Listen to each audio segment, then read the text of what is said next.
I'm going to kind of give him that kind of color there. Maybe just take a little bit more pinkness out of the face.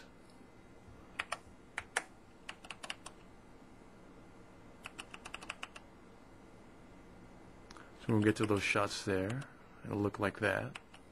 Now also the thing that we might want to do with this shot is he looks maybe a little dark in the shadow areas.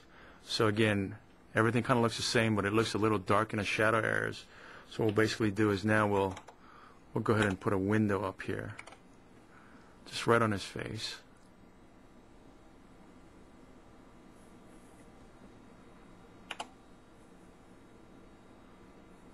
Just gonna kind of do something like this.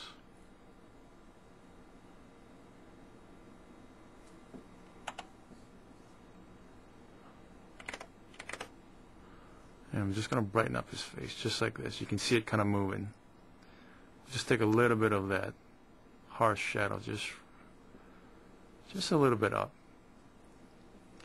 We'll soften it up just a little too. So we can see the difference here, just like this. So we're just doing a small little bit amount of detail here, just to make things match a little better with all the faces.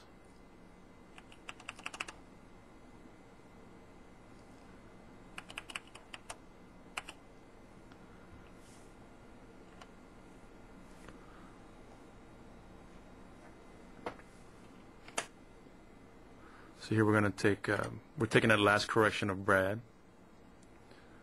and it just looks a little dark in the shadow, so we're going to go ahead and bring that down, bring that up, give him just a little bit more headroom. When they have these handheld camera moves, sometimes it gets a little hairy for them, and the headroom gets a little tight, sometimes it gets a little too much, so we'll go ahead and reframe that here in Se7en.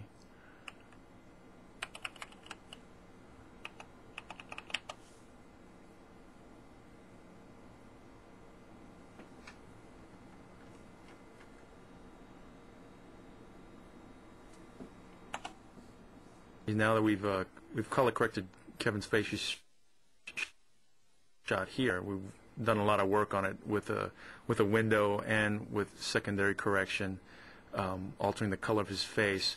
I can now use that correction and sizing on the same shot when it comes up later in the film, which is like right here. So we can just pop that correction right in, and I don't have to start from scratch. You can see the difference here of the way it looked like on the negative and what we're doing to the film now to kind of give it this feel of this pretty dark, late afternoon kind of feel that David wanted for this particular scene.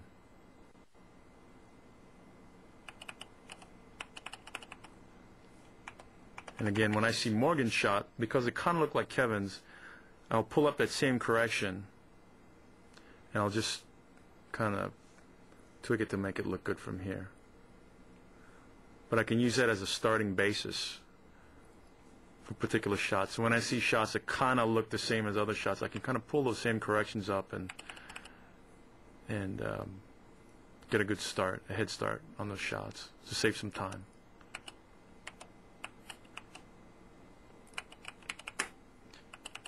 So now we have Brad's shot here. That's going to be a little difficult because this shot was very red to start with. So to get the blue out of the sky,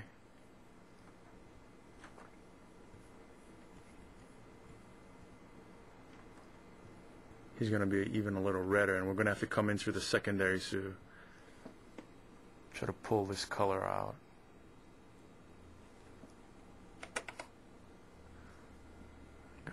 Let's start from scratch on this shot here. So here we're working on Brad's shot. I'm going to try to get the sky to match first. And we'll start working backwards from there. And we can see here, by getting the blue sky to a more neutralish color, I'm going to have to add red, add some warmth to it, which his face was already really red, so his face is even going to get redder here. I'm going to have to kind of come in through the secondaries to eliminate that as much as possible.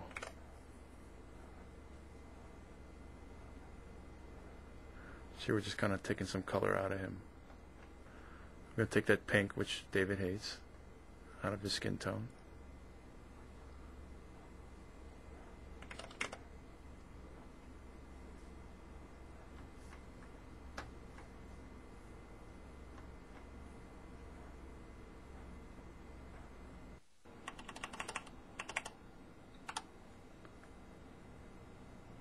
So we're going to look for a correction of Morgan's.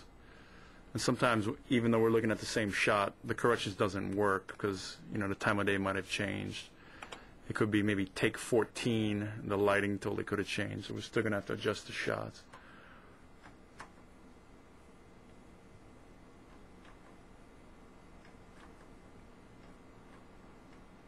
So here we're going to, the shot that's coming out very, very warm, we're going to go ahead and take some of that warmth out.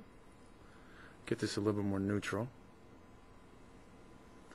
And again, with all these shots, it's almost always we're going to have to desaturate.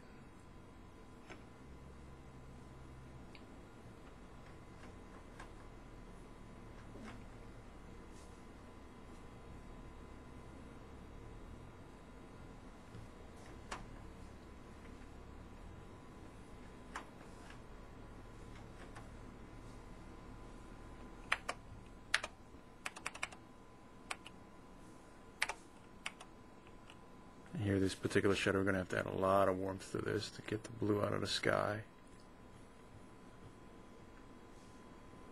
Again, we're going to desaturate this shot.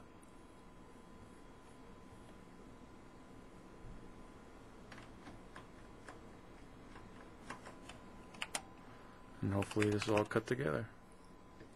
If the lab needs to reframe anything, then they have to make an optical, which is what we saw on that one shot of Brad, where there's 2 frames of Gwyneth cut in there.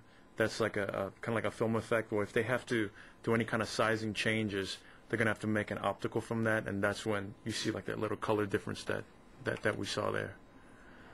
And they, you know, they also don't have the capability of isolating colors like we can here, where we can just kind of just pull colors out of their face like we did with this one shot. They don't have the ability to do this, where you can kind of just desaturate just his face or change the color of it. As we can see here, you can go through all the different colors. You can make his face green if you wanted to, but this is things that we can do electronically that, you know, normal when you're making a print at a lab, you know, they don't have the ability to isolate colors that way. So it allows the directors to just have that much more creative freedom when they come into this process of telecine.